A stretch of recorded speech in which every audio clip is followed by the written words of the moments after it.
Maintenant, voyons comment fonctionne la fonction équive.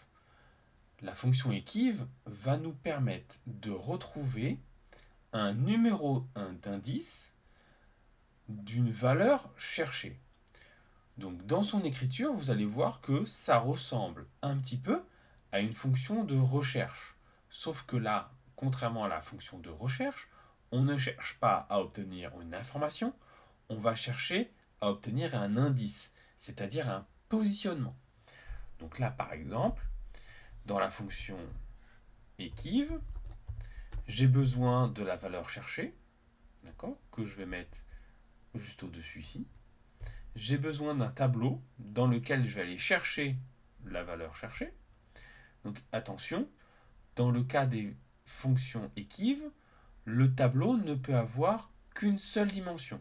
Cela peut être que une ligne ou une colonne, puisqu'évidemment Excel n'est pas capable de retourner un couple de positions, un couple d'indices. Il ne peut retourner qu'une valeur simple, donc un entier.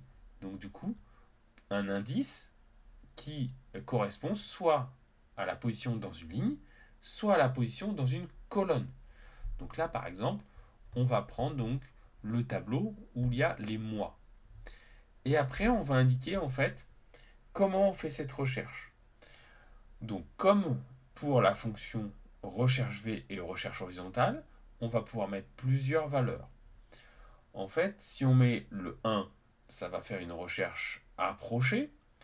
Et dans ce cas-là, il faut que la valeur dans le tableau soit ordonnée dans l'ordre croissant. Et si on met -1, ça va être l'inverse. Il va falloir que les valeurs soient ordonnées dans l'ordre décroissant.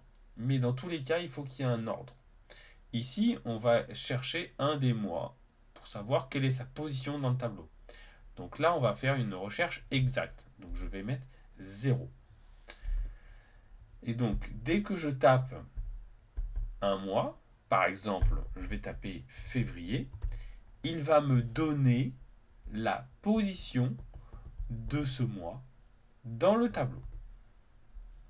Donc la position du mois, c'est 2. D'accord. Le mois de février, dans le tableau rouge, est à la position 2, ici. Donc vous voyez que ces deux fonctions, la fonction index et la fonction équive, se complètent parfaitement. Puisque dans la fonction index, on a besoin d'un tableau et on a besoin d'un numéro de ligne et d'un numéro de colonne, ces numéros de ligne et ces numéros de colonne sont donc bien des indices qui peuvent être donc donnés par la fonction équive.